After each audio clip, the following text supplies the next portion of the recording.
Conversation du week-end. Aujourd'hui, conversation animée par Guillaume de Prémard avec la revue Capital Social.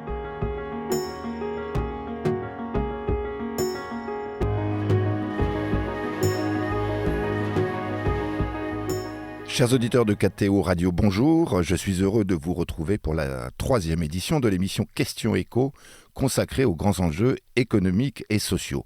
Aujourd'hui, nous allons parler d'un couple conflictuel, un couple passionnel. C'est « Je t'aime moi non plus », en quelque sorte, éthique et finance.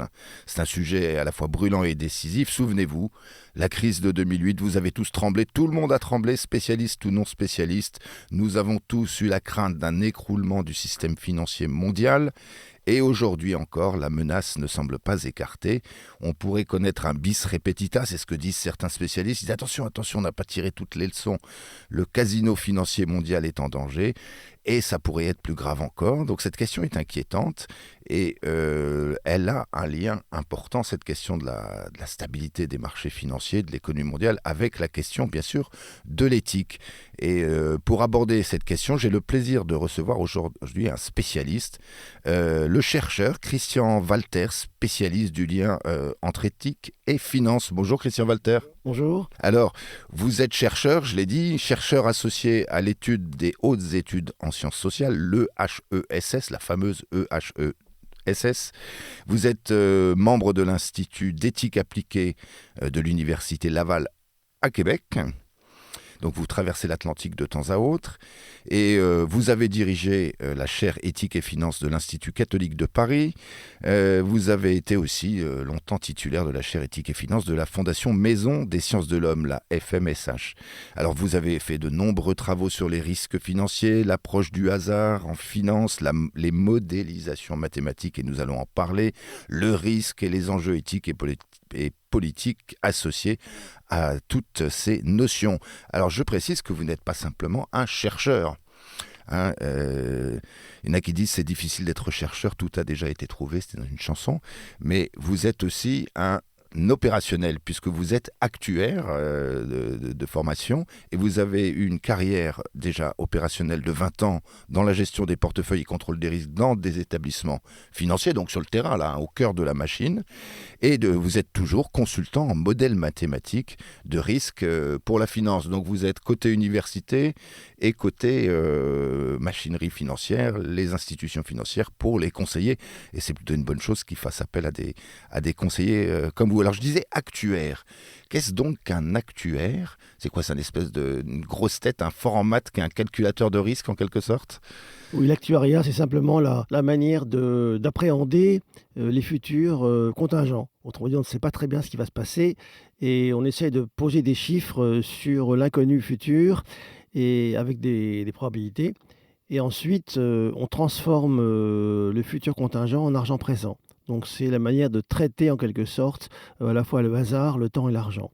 Et voir comment les trois s'articulent l'un et l'autre. Donc statistique et probabilité. Et donc finance et argent. Et argent. Voilà. Donc c'est les assureurs qui font travailler les actuaires, les banques, voilà, pour leur calcul de notes de risque, d'opération ou autre, ou pour monter leur système. Typiquement, une assurance très simple automobile, c'est une estimation des accidents possibles dans le futur que l'on transforme en calcul d'espérance au sens mathématique pour calculer une prime. Voilà. Prime d'assurance, c'est un exemple élémentaire au fond de ce qu'est l'actuariat. Voilà, on a une sinistralité, on a un futur contingent, accident ou pas accident, pareil pour l'incendie, pareil pour n'importe quoi, un cambriolage, et on essaye par rapport à ça d'en estimer les risques. Et une fois que c'est estimé, d'en estimer le coût et de ramener le coût futur à un coût présent et de voir ce que ça fait en argent présent. Donc il faut calculer le bon montant de prime voilà. Pour que l'assureur ne soit pas ruiné. Voilà. Tous les accidents qu'il n'avait pas Les assurances sont remboursées aussi. Voilà. Alors le risque, il est très présent dans la finance. Parfois on parle du grand casino mondial, on dit que les marchés financiers sont devenus un vaste casino mondial. Et je parlais en introduction de cette fameuse crise de 2008. Alors vous qui êtes calculateur de risque, est-ce que vous l'aviez prévu ce coup-là ? Oui, alors disons que quand on applique les formules mathématiques sur les marchés financiers, il y a une chose qui est pas connue, mais on a retiré de ces formules mathématiques toute capacité à prévoir. Ah. C'est-à-dire que si quelqu'un disait un jour, avec la science, je vais prévoir le futur des marchés, on sait d'avance que ça ne marcherait pas, que ce serait un énoncé qui serait, on va dire, un peu du charlatanisme. Pour des raisons très précises qui viennent de ce qu'on veut prévoir. On cherche à prévoir les fourchettes de variabilité, donc les risques, Donc mais les pas les fameuses tendances. variations des marchés, des Voilà. bourses, etc. Mais pas la tendance future boursière. Ouais, peut c'est pas- plus compliqué que pour l'assurance, en fait. Disons que ce sont des calculs d'espérance mathématique dans les deux cas, mais dans le cas de la finance, il y a beaucoup de phénomènes qui font qu'il est en fait en dehors du champ du calcul de chercher à prévoir le futur du marché. Mais est-ce que vous vous doutiez quand même déjà, avant cette crise, que ça pouvait survenir, en fait? Est-ce que vous aviez déjà identifié un problème, on va dire, structurel, systémique? Alors disons que dans la finance, ce qu'on peut arriver à prévoir ce sont plutôt les conséquences des choix de modèles de risque. Donc là, on peut dire si on a tel type de modèle de risque, alors on aura tel type ou non d'accident ou pas d'accident. C'est ça qu'on regarde. C'est plutôt, au fond, l'impact pratique de décision, de choix de modélisation. Autrement dit, si vous avez un jeu de pile ou face, 50-50, pile 50-50 face, et que vous mettez les probabilités d'un dé 1/6, vous ne mettez pas les bonnes probabilités sur le jeu que vous avez en main. C'est-à-dire que vous ne choisissez pas le bon modèle de risque. D'accord. C'est ça qu'on regarde. Donc il n'y a pas de prévision de crise, mais on peut avoir des indications de dangers potentiels qui sont le résultat de choix techniques qui sont faits sur les manières de prévoir le risque. Alors ça, ce sont les fameux produits toxiques, par exemple les fameux subprimes, qui sont des prêts immobiliers qu'on revend et achète comme des titres, en fait. Qui ont craqué, donc le marché immobilier a craqué aux États-Unis donc en 2008, et ça a été à l'origine, c'était le déclencheur, on va dire. Est-ce que ceux qui ont conçu ce produit, précisément les subprimes, ils n'ont pas fait un bon travail d'actuaire? Alors disons que là, si on rentre dans les produits, les crédits hypothécaires reposent sur des calculs. La manière de les couvrir repose également sur des calculs. Et si l'on choisit des mauvaises formules mathématiques, alors là, c'est clair qu'il y aura des problèmes ensuite. Donc, ce qui est toxique dans cette affaire, c'est pas tellement l'idée du crédit hypothécaire ou l'idée de la couverture, ou comme on dit, de la protection contre les risques de non-remboursement des crédits hypothécaires, mais la manière que l'on a de choisir des modèles mathématiques pour atteindre l'objectif de remboursement ou de protection contre le non-remboursement. Donc le produit en lui-même, l'idée du produit n'est pas toxique. Ce qui est toxique, c'est ce qu'on met dedans comme composant mathématique pour parvenir à l'objectif de protection. Et le fait même de pouvoir acheter et revendre des créances sur un marché fluctuant, parce que c'est ça, en fait, je schématise, j'imagine, Oui. on fait un titre avec une créance qu'on a sur l'immobilier, un crédit hypothécaire, et on l'achète, on le revend, alors il y a un cours, il y a des... Et ça, en soi, ça a été comme remis en cause, comme intrinsèquement toxique, mais est-ce qu'on a, on a peut-être Pour prendre un exemple, raccourci. c'est un peu comme une voiture et un compteur de vitesse. Vous mettez un compteur de vitesse, vous freinez, vous accélérez, donc le compteur vous donne la vitesse. Donc là, la question qui se pose, c'est est-ce que l'on peut sans arrêt ralentir et accélérer? Mais l'autre question qui se pose, c'est est-ce que le compteur donne la bonne vitesse? Donc il y a deux questions différentes. Oui. Vous voyez, ce qu'on décide de faire, on vend, on rachète, on accélère, on ralentit, et après, quelle vitesse apparaît sur le compteur? Et on peut imaginer que si le compteur est mal conçu et se trompe de vitesse, on peut être induit en erreur par le compteur. Et à ce moment-là, ce qui est en cause, c'est plus la décision de racheter ou de vendre, mais ce sur quoi elle se fonde et qui construit cette décision. Parce que les chiffres ne sont pas bons à cause du fait que le compteur n'est pas bon.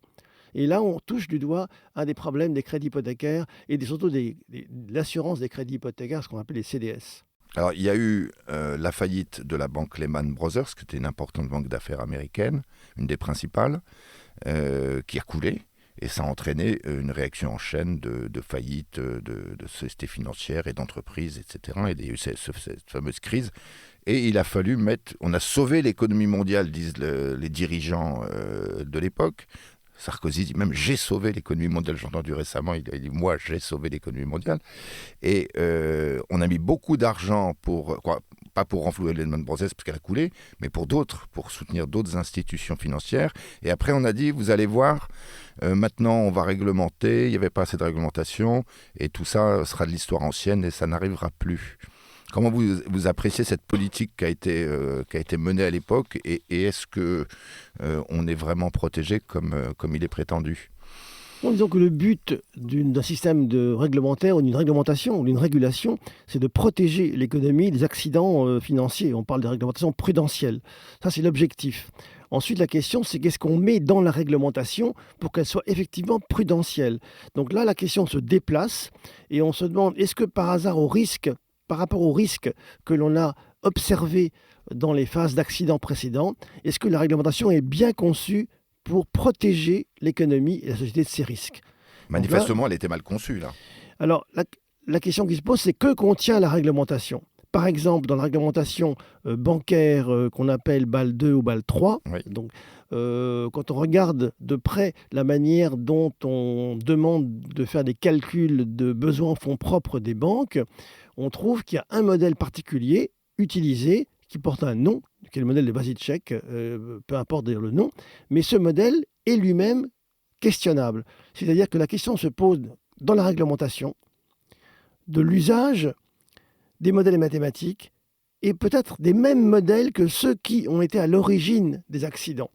Donc si la réglementation est construite et conçue sur la base des mêmes représentations du risque que les modèles qui ont conduit aux accidents qu'elle veut protéger et éviter, là, il y aura un problème d'effet de résonance. Ça va au contraire amplifier le problème.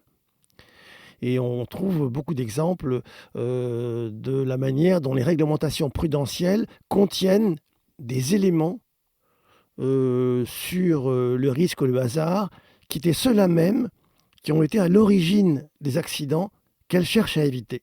On peut dire que le régulateur, en cherchant à éviter des accidents financiers, utilise des ingrédients réglementaires dans lesquels se trouvent, un peu comme des cookies dans un biscuit, oui, logés des éléments toxiques qui viennent des modèles qui ont été à cause des accidents que la régulation veut éviter. Et ça, c'est lié à une approche du risque, à une approche peut-être erronée du risque. Est-ce que cette approche du risque, c'est presque une croyance ou pas ?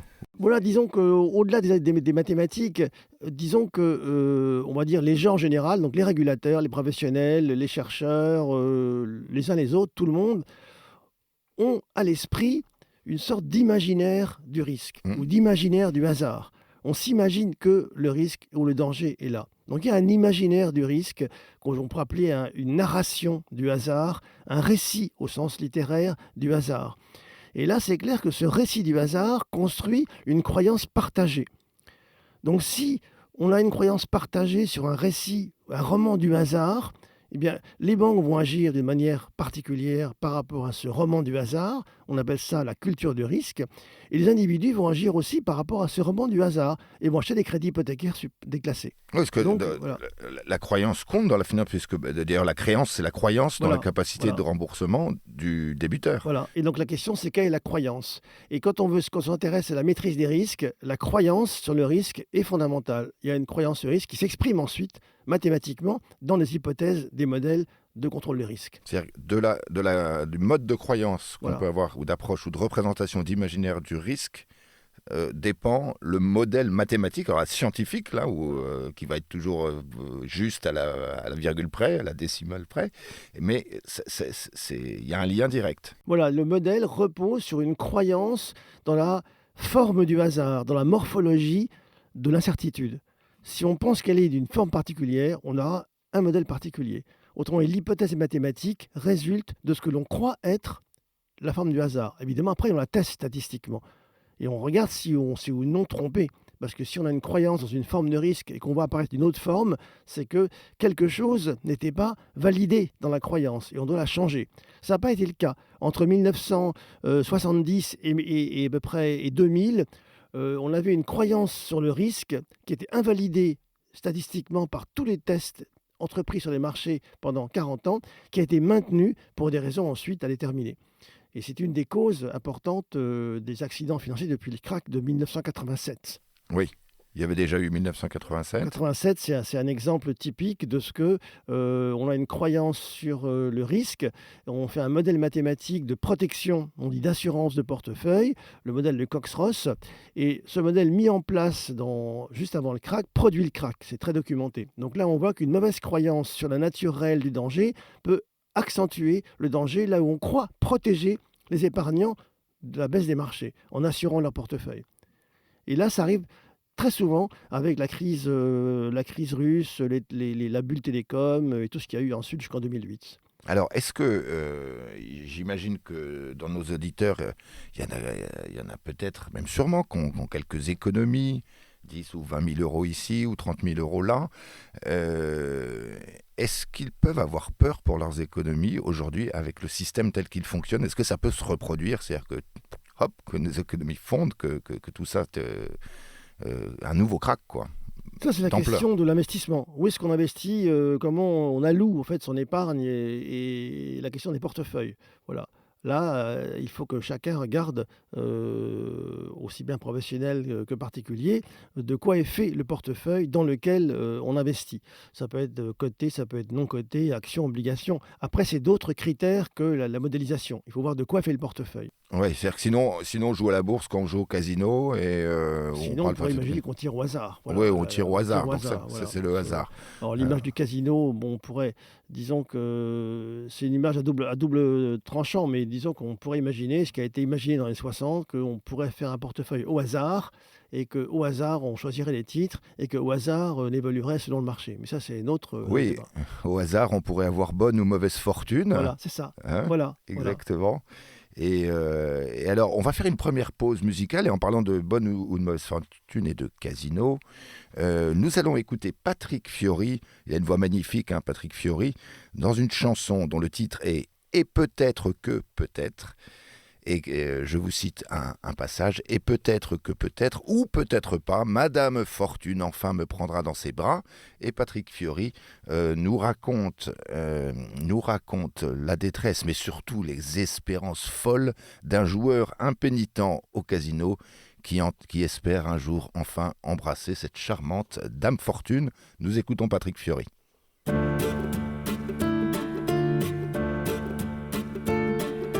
J'ai changé de ville, 1000 fois changé de nom. 100 fois j'ai failli finir dans les plumes et le goudron. Je guette les signes, amant transi plus que baron. Ma vie c'est le jeu, les vis, les cartes et les faux jetons. Si je croise un prêtre, je mise à fond sur les rouges. Une mouche à la fenêtre et c'est pas mon jour. Et peut-être que peut-être ou peut-être pas, Madame Fortune enfin me prendra dans ses bras. Et peut-être, oui peut-être que cette fois je ferai la une en tirant au sort ou les rois. Et qui verra vivre 10 fois. Ma vie c'est la chance, mes châteaux, des casinos. C'est le diable que je tente au poker, un peu les chevaux. Chaque jour est neuf, je ne vis que des débuts. Des martingales en coups de bluff, un peu d'embrouille au menu. Si cette fille avance, je mise tout chiffre impair. Si sa chaise se balance, j'attends la rivière. Et peut-être que peut-être ou peut-être pas, Madame Fortune enfin me prendra dans ses bras. Et peut-être, oui peut-être que cette fois je ferai la une en tirant au sort pour les rois. Et qui verra vivra, alléluia. Oh, et peut-être Voilà, chers auditeurs, j'espère que vous avez apprécié la voix magnifique de Patrick Fiori et cette chanson, je dois dire, assez rigolote sur le joueur impénitent. Nous retrouvons Christian Walter, chercheur associé à l'école des hautes études en sciences sociales, spécialiste des questions de finance et d'éthique, de risque et de mathématiques. Un fort en maths est parmi nous et nous parlons ensemble d'éthique et de finance. Alors, on parlait de cette fameuse crise de 2008 et c'est vrai qu'après cette crise, on a cherché un peu des boucs émissaires et on a dit le problème c'est l'avidité, la rapacité, la cupidité d'un certain nombre de personnes qui, par appât du gain, ont fait à peu près n'importe quoi et sont partis dans des choses folles. Et donc on pourrait se dire, ces gens n'avaient pas de morale, donc on va mettre de la morale dans les pratiques financières. On va favoriser l'émergence d'acteurs, de personnes morales, une conscience morale, une conscience éthique, et tout ira bien. Mais vous, Christian Walter, vous n'êtes pas tout à fait d'accord avec cette option. Bon, disons que là, il faut vraiment être concret. Si on prend l'exemple, justement, d'un fléchage de la finance par la morale visant le bien, ça peut être le bien, peut prendre différentes formes. Il y a les cultures religieuses, la finance chrétienne, la finance islamique, ça pourrait être la finance verte, la finance humaniste. On flèche la finance en disant aux acteurs qu'il faut viser le bien ou le bien commun. Donc on va investir dans des entreprises qui poursuivent un bien, quelque chose qui est bon pour l'humanité, pour l'homme. Et surtout, on dit si l'action de l'individu, s'il agit bien, alors du point de vue kantien, mais pas que kantien, alors l'intention étant bonne, forcément, en visant le bien, tout ira bien. Donc quand on dit ça, on dit que la finance est un outil, et on prend souvent l'exemple du marteau. Le marteau, c'est un outil. Si on l'utilise bien, on tape sur un clou, c'est bien. Si on l'utilise mal, on tape sur l'autre, c'est mal. Voilà. Et donc on dit, au fond, la finance est un outil, et cet outil, il faut utiliser bien, donc formater ou coder moralement les agents pour qu'ils agissent bien. Donc on va agir sur les comportements. Voilà. Et donc là, on dit, finalement, tout est bien. La finance va être moralisée parce que, comme l'outil, on l'oriente vers le bien. Et donc, on va s'arranger pour que le marteau serve à planter des clous et pas à taper sur l'autre. Et de fait, mieux vaut agir bien et être honnête que être mafieux. Oui. Donc, tout irait bien. Oui. Mais là, concrètement, on voit qu'il y a un problème qui apparaît. On prend l'exemple de 1987. Des professionnels de la finance ont voulu protéger l'épargne de leurs clients. Donc, ils vont lui agir bien dans le sens d'un bien. Leur intention était bonne. Et pour ça, ils ont voulu assurer le portefeuille de leurs clients par une technique d'assurance de portefeuille. Donc, l'intention est toujours très bonne. On cherche le bien. On veut éviter que son client perde son épargne ou perde son investissement. Mais faisant ça, on provoque la catastrophe. Donc là, il y a un phénomène qui est très curieux et qui n'entre pas dans l'approche morale, on va dire classique du marteau et de l'outil. C'est qu'au fond, en voulant agir bien, quelque chose se passe qui finit par produire le contraire de ce qu'on veut faire. C'est comme si l'outil, en l'occurrence l'assurance de portefeuille, le modèle de Cox-Ross, avait trahi celui qui agissait bien avec l'outil. L'intention bonne se heurte à quelque chose qu'on appelle la chance morale, moral luck, c'est de l'anglais, qui fait que la forme du hasard vient contredire ce qui se passe dans l'intention de celui qui a agi comme il a agi. Et là, on voit apparaître quelque chose de tout à fait curieux et très important pour l'éthique en finance, c'est qu'en finance, justement, la finance n'est pas comme un outil, c'est pas comme le marteau. Le marteau, évidemment, on le prend, c'est bien, et on le prend mal, c'est mal. Or là, on prend un modèle mathématique de risque, l'assurance de portefeuille. Et ce modèle, c'est plutôt comme un gant de jeu vidéo. Quand on met le gant, on est embarqué par l'outil dans une direction qui est contenue dans l'outil. Même si l'intention est bonne, avec un outil qui n'est pas éthiquement neutre, qui n'est pas un marteau, il se passe quelque chose qui va produire une catastrophe. Donc ça, c'est ce que vous contestez, vous, c'est la neutralité éthique voilà. Des outils. Voilà. Alors quand on dit nous, je dis en fait pour être juste donner une sorte de cartographie mondiale, ça c'est le courant de l'école écossaise qui depuis les années 2000, sous l'impulsion d'un sociologue des sciences, Mackenzie, a beaucoup travaillé sur cette notion d'outillage technique qui ne sont pas éthiquement neutres. il a été très documenté que dans la finance, et je pense qu'il faut vraiment insister là-dessus pour vos auditeurs, c'est qu'on ne peut pas dire que la finance est un outil comme un marteau, parce que précisément, c'est comme si le marteau avait une vie propre. Oui. Et donc on prend en main un outil et l'outil vous embarque. C'est-à-dire que le modèle mathématique lui-même vous embarque. Voilà, c'est ça. C'est-à-dire la manière de vous poser toutes vos équations là, très complexes que Voilà. vous maîtrisez, mais embarque Prenez quelque part. 87, prenez le krach de 87. À l'époque, beaucoup d'agents de change en France, certains faisaient partie de ce qu'on appelle à l'époque le patronat chrétien, on dit aujourd'hui les Oui. EDC, les dirigeants chrétiens. Beaucoup ont dit qu'ils ont agi bien par rapport à leurs clients, selon les critères même catholiques, au sens où on cherche le bien et on est honnête et on fait ce qu'il faut. Et ils ont été trahis, c'est leur terme, par ce qu'on appelait à l'époque la gestion en delta neutre. On va dire, c'est quoi ce truc? Mais en fait, la gestion en delta neutre, c'était une technique qui, étant utilisée, produisait une catastrophe. Et de fait, bien qu'ayant agi comme il faut, du point de vue de principe d'action bonne au sens kantien ou chrétien, le résultat a été catastrophique. Et c'est pas parce que ces personnes étaient incompétentes. Elles ont été honnêtes, elles ont été... Alors, la question se pose, c'est pas tellement une incompétence, c'est plutôt une incapacité à voir que l'outil a sa vie propre. Oui.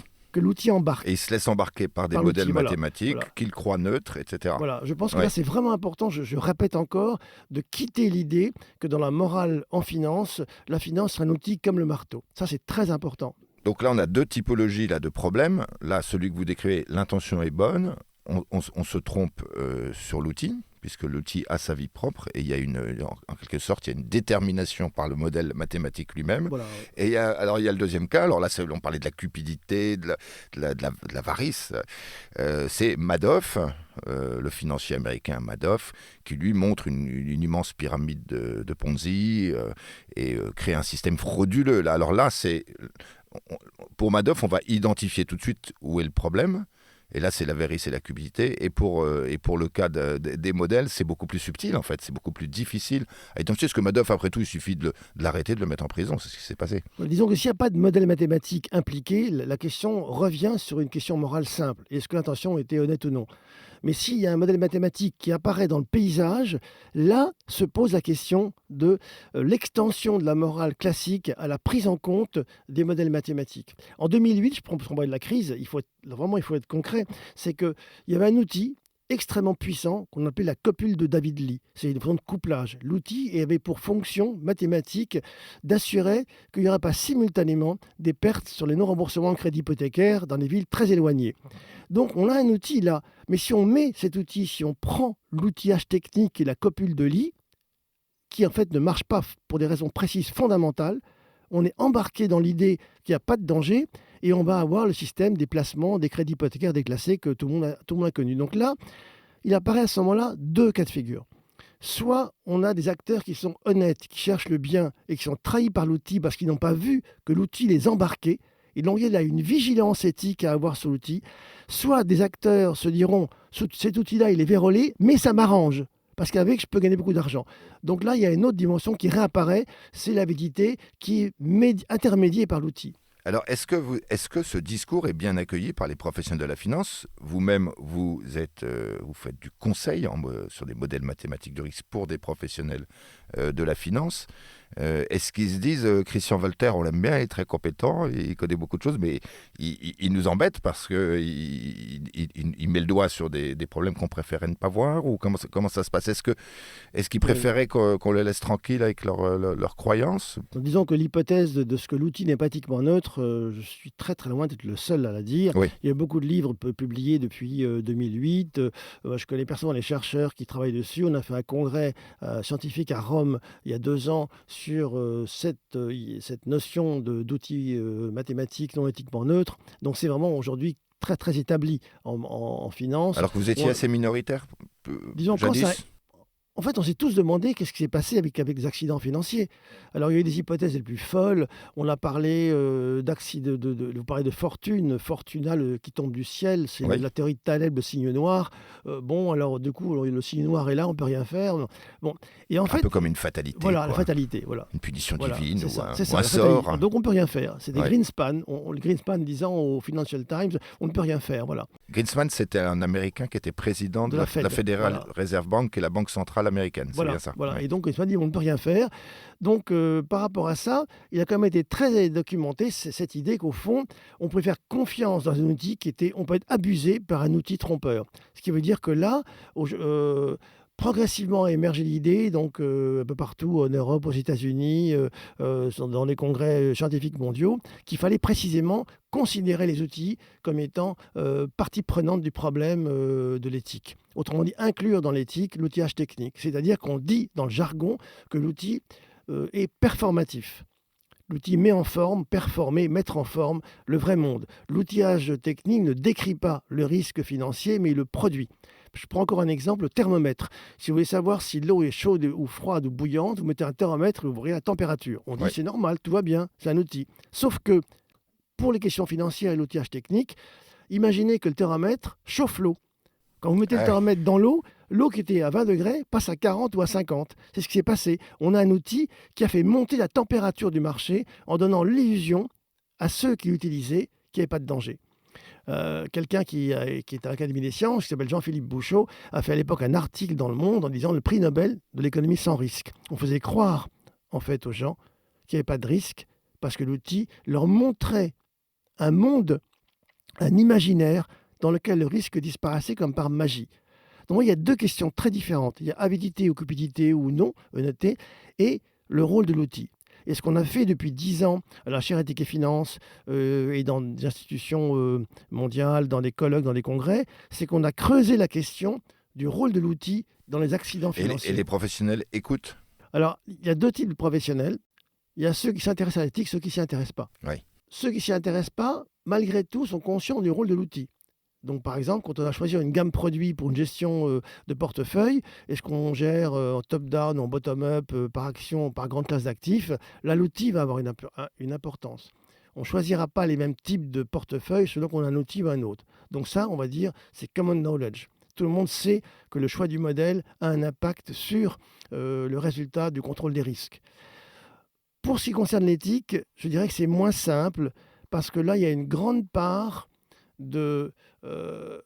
on va dire, d'habitude de pensée kantienne, selon quoi l'éthique se résume à une intentionnalité bonne de l'acteur. Donc ça, c'est la théorie de Kant, effectivement. Voilà, qu'on retrouve dans la doctrine sociale de l'Église, dans Mansuram Bonham. Et c'est vrai que c'est important, parce que mieux vaut, encore une fois, être honnête que être mafieux. Mais ce n'est pas suffisant. Et bien souvent, on s'aperçoit que si on se limite à cette dimension d'intentionnalité vers le bien, mais qu'on oublie l'aspect de l'éthique, de la technique, on peut aggraver le problème au lieu de le résoudre. Parce qu'en toute bonne conscience et bonne foi, en toute bonne foi, on va utiliser des outils qui vont être, eux, toxiques et qui pourront précipiter la catastrophe. Vous voyez, c'est ça le point important. Alors, éthique et technique, c'est presque un anagramme, on va dire, imparfait ou incomplet. En fait, je parlais du couple éthique et finance, et vous, j'ai lu quelques-unes de vos productions, vous dites, ce n'est pas un couple, en fait, il y a un triangle. Voilà. On dirait quoi, un trouble aujourd'hui? Non, pardon.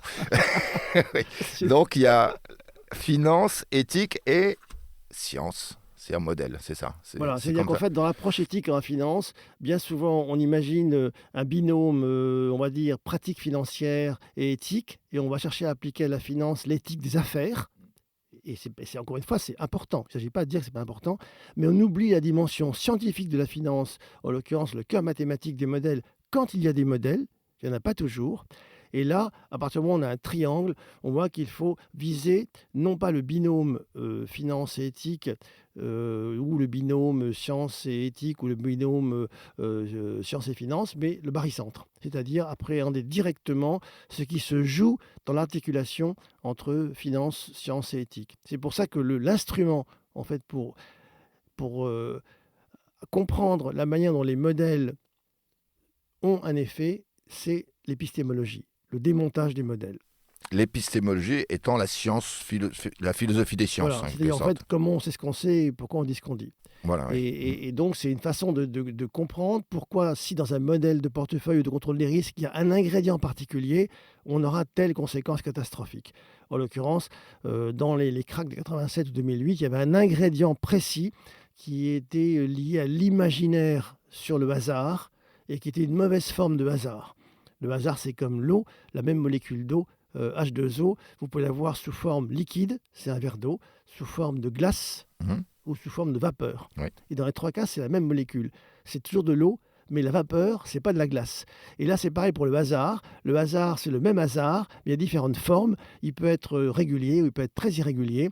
Et si on se trompe de forme et qu'on veut prendre un verre d'eau et qu'on a de la vapeur d'eau, on se brûle. Et pareil pour le hasard. Donc la forme du hasard était importante. Et là, c'était une erreur sur la forme du hasard qui a conduit précisément aux catastrophes qu'on a observées. Aux catastrophes. Donc, éthique. Alors, éthique épistémique, c'est le mot que vous utilisez. Je ne sais pas si vous en avez la paternité. En fait, en anglais, on dit épistémique éthique, il faut trouver une traduction. Et vous dites éthique du choix des modèles de risque, en fait, c'est ça. Disons qu'il y a un enjeu éthique sur le choix des modèles. Sur le choix technique, scientifique. Voilà, c'est là que la troisième partie, science compte. Donc, éthique, voilà. Finance, et vous dites, mesdames et messieurs, ajoutez science. C'est-à-dire modèle et la question systémique, structurelle, en quelque sorte.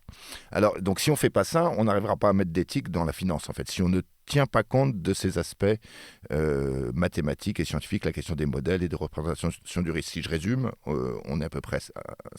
Voilà, ce n'est pas le tout de l'éthique en finance, mais si on n'inclut pas la dimension technique dans l'éthique, comme aujourd'hui, on verra que les fonds éthiques n'arrivent pas à collecter les encours. Et il y a beaucoup de problèmes de collecte aujourd'hui de fonds sur les critères ESG et RSE. On n'arrive pas à collecter. Parce que précisément, il manque quelque chose qui échappe à l'éthique. Oui. Voilà, donc il ne s'agit pas de dire, on va dire fromage de dessert, il faut les deux. Vous voyez, c'est pas une jambe, c'est les 2 jambes. Il y a l'éthique déontologique, autrement dit agir bien, et l'éthique épistémique, c'est faire attention à l'outil technique. Mais c'est déjà bien d'essayer de placer son argent à bon escient pour des choses qui sont positives. Voilà. Ça, si on ne le perd pas, parce que c'est géré avec un outil technique pas bon. Oui, si, exactement. D'ailleurs, Pierre Delozin, qui est le président de l'Association des économistes catholiques, vient de sortir un livre sur l'investissement éthique, justement, pour poser des pistes d'investissement éthique. Alors, nous allons marquer une deuxième pause musicale, Christian Walter, et après la pause, on se retrouvera pour la 3e partie de l'émission, et on va peut-être un petit peu parler du bon Dieu, parce qu'on est quand même sur KTO Radio. S'il vous voulez bien, on va dire quel regard chrétien sur toute cette affaire. À tout de suite.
Alors, chers auditeurs, je suis heureux de vous retrouver pour la 3e partie de notre émission Question Écho avec Christian Walter, chercheur en éthique et finance et praticien de la question financière.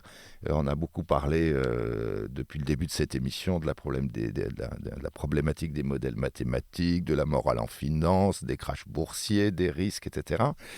Et Christian Walter, il me semble bien que vous êtes chrétien, vous vous intéressez aussi à la pensée chrétienne, à la pensée sociale chrétienne, et je me disais que ce pourrait être intéressant d'avoir un regard chrétien sur ces questions de la finance, et Dieu dans tout ça. Alors, le visible, l'invisible. Comment vous voyez Dieu dans toute cette grande affaire de ce grand monde du hasard? Bon, disons que du point de vue de ce qu'on a vu jusqu'à présent sur le rôle de la technique et des modèles dans les catastrophes financières, ou même dans les enjeux écologiques, de la transition, de la finance, tout ce dont on parle, je pense que là, ce qu'on touche du doigt, c'est quelque chose qui renvoie non pas à l'individu, même si on en parlera après, mais au collectif, à un système. Et puisque, encore une fois, on est sur KTO, il y a une conférence qui me paraît intéressante à mentionner, qui est celle qu'a faite Jean-Paul II à Medellín, dans laquelle il a cette expression, les structures du péché. Ah, c'est lui qui emploie là, cette expression. Donc Medellín, Voilà. C'est en Colombie. Voilà, c'est ça, voilà, oui, oui. voilà. J'ai plus l'année exacte, mais C'est dans les j'avais- années 80, voilà, probablement, c'est fin ça. 80. Disons, Ouais. l'idée qui me paraissait intéressante, c'est qu'il y a une dimension structurelle dans ces catastrophes financières dont on parle. Alors, qu'est-ce qu'une structure de péché dans la pensée sociale chrétienne? Moi, je ne suis pas théologien, et ce qui m'a plu dans cette formule, c'est cette idée qu'effectivement, si on considère les modèles mathématiques de risque dans leur action quotidienne sur la vie des professionnels et puis même de tout le monde, on peut imaginer une structure globale liée à cet imaginaire, cette croyance, dans laquelle la croyance partagée produit des instruments. Donc on retrouve partout des instruments qui ont été rendus dangereux à cause de la structure globale des mathématiques de risque projetée sur la vie de tous les jours. Aujourd'hui, une mutuelle de santé en province vend des contrats ou assure des individus, par exemple, pour des frais dentaires. On va chez le dentiste, on envoie au remboursement de sa mutuelle le coût de ce qui a été fait. La mutuelle calcule des provisions techniques prudentielles. Le calcul des provisions techniques prudentielles utilise les mêmes hypothèses que la couverture des actifs risqués, des crédits hypothécaires déclassés, que les hedge funds sur les changes. Donc là, c'est pas parce que les gens se copient, il n'y a pas d'imitation. On peut dire qu'il y a un effet de structure, d'hypothèses mathématiques ou de modèles mathématiques dangereux, qui se retrouvent aussi bien en province pour les calculs de frais dentaires que sur les marchés internationaux pour les hedge funds sur les changes. Et là, il y a une notion de structure qui joue. Donc la structure de péché, si on rentre dans la structure de péché, on peut être quelqu'un de vertueux, on va être pris dans la machine en fait. Voilà. Et on va soi-même être coopéré au mal. Voilà, d'une donc certaine la machine devient une machinerie. Et Ouais. l'enjeu, à ce moment-là, c'est d'arriver à ne pas agir dans le sens que la machine indique qui doit être le sens de l'action. Autrement dit, arriver à sortir de l'outil. C'est pour ça qu'il est vraiment, encore une fois, je me répète, mais fondamental de quitter l'image du marteau quand on parle de la morale en finance. Oui. La finance, parce que là, tant qu'on a cette image en tête, on ne se voit pas comme étant potentiellement captif d'une machinerie technico-mathématique qui embarque sur une direction qui est en fait pas la bonne. Et quand Jean-Paul II parlait des structures de péché, et Benoît XVI a repris d'ailleurs cette expression à sa suite, il désignait assez largement quand même un système économique, un système financier, une machinerie économique et financière mondiale. C'est-à-dire qu'il visait quand même le modèle en lui-même économique dans lequel on est, la structure du modèle économique, Voilà. Alors, c'est là que au-delà même des risques et des... Moi, je ne suis pas théologien et je ne suis pas un spécialiste de la doctrine sociale de l'Église, mais ce que je retiens dans cette idée, c'est que quelque chose, comme une toile, se développe au niveau mondial et que ce quelque chose contient des modèles, très schématiquement, et que ces modèles devraient être examinés en tant que modèles comme des nœuds du réseau, en quelque sorte. Oui. Voilà. Et donc, ça veut dire qu'en termes de communauté, les modèles sont faits par des chercheurs. Là, il y a un enjeu sur l'intégrité scientifique pour que ceux qui font des modèles vérifient que leurs modèles sont bien alignés par rapport à ce que les données dont ils disposent leur montrent. Donc là, il y a un autre enjeu, c'est la question de l'éthique de la science, justement. L'éthique dans le choix des modèles scientifiques. Alors, la science, est-ce qu'elle peut se prendre un peu pour Dieu? Vous aviez fait un article dans Libération, vous parliez du pouvoir démiurgique des mathématiques financières. Le démiurge, c'est celui qui se prend pour Dieu, en fait. Voilà, en fait, là, c'est qui croit tout voilà. créer. La notion de modèle performatif, c'est ça, c'est que la théorie, les modèles mathématiques parlent, je cite de mémoire le psaume 32, Dieu parle et ce qu'il dit advient. Oui. La théorie mathématique parle et ce qu'elle dit advient. Donc là, effectivement, il y a un danger qu'on change de Dieu.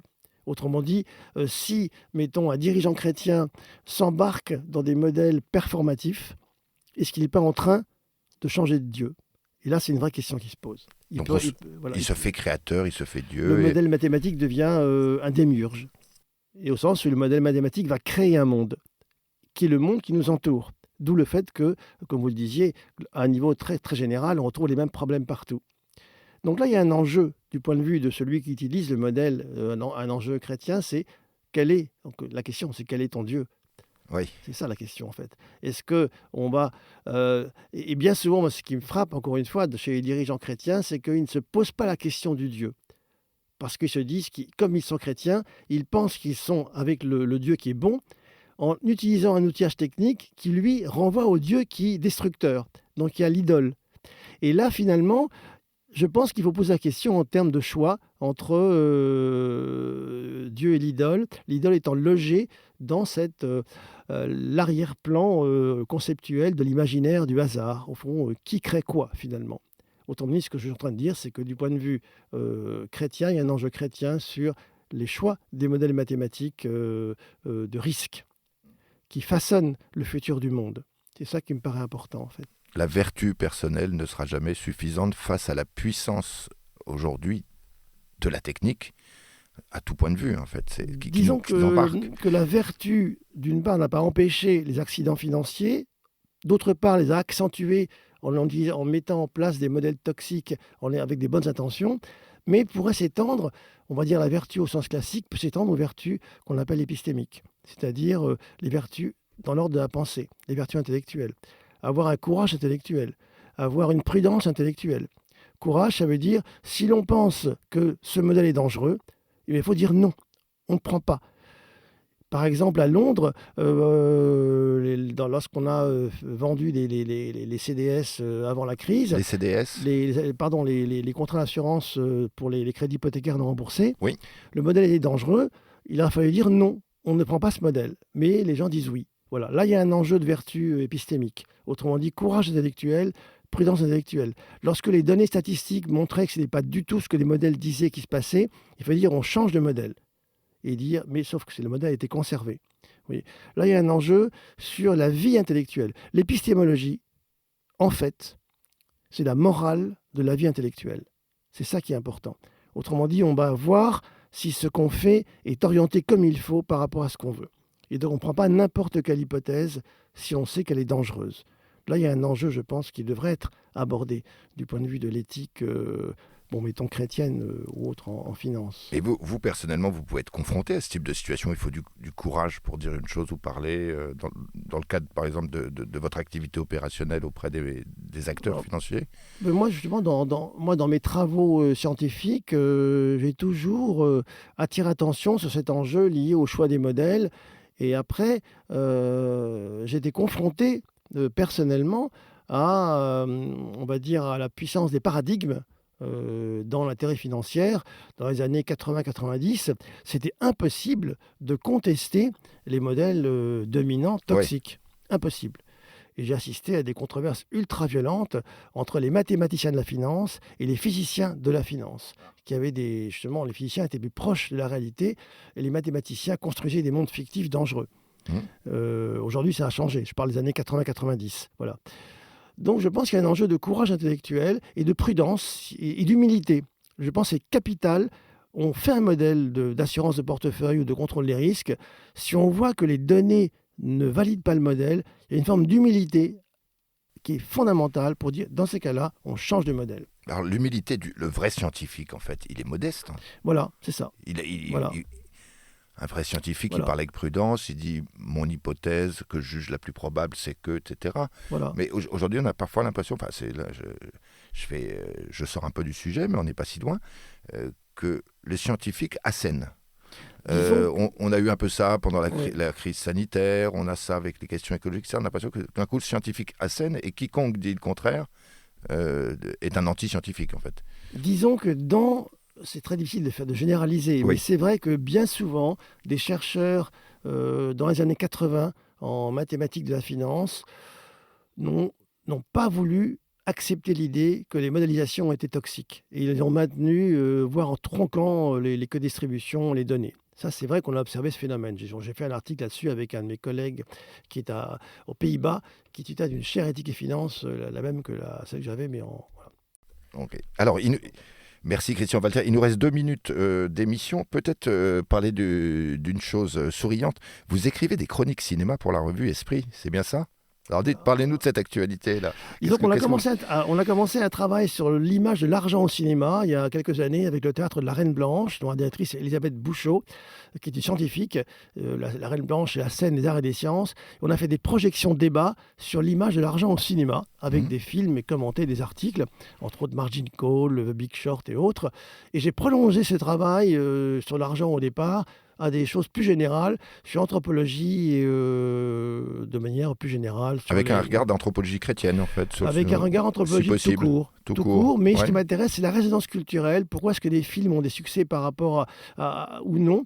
Et essayer de voir s'il n'y a pas une résonance entre une culture qui reste plus ou moins chrétienne ou post-chrétienne, et puis des productions qui ne se disent pas chrétiennes, mais qui malgré tout sont en accord avec cette culture. Alors pour ça, on vous retrouve dans la revue Esprit, alors.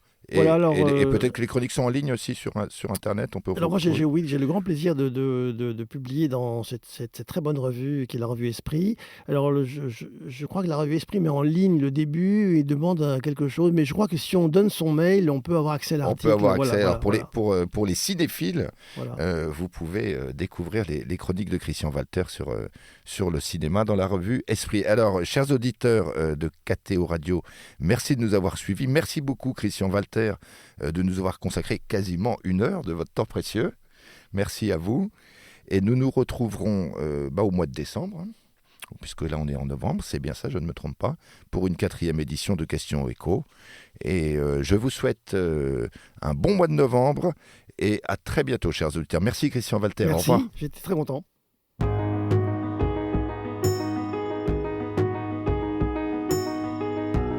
Les conversations du week-end. Aujourd'hui, conversation animée par Guillaume de Prémar avec la revue Capital Social.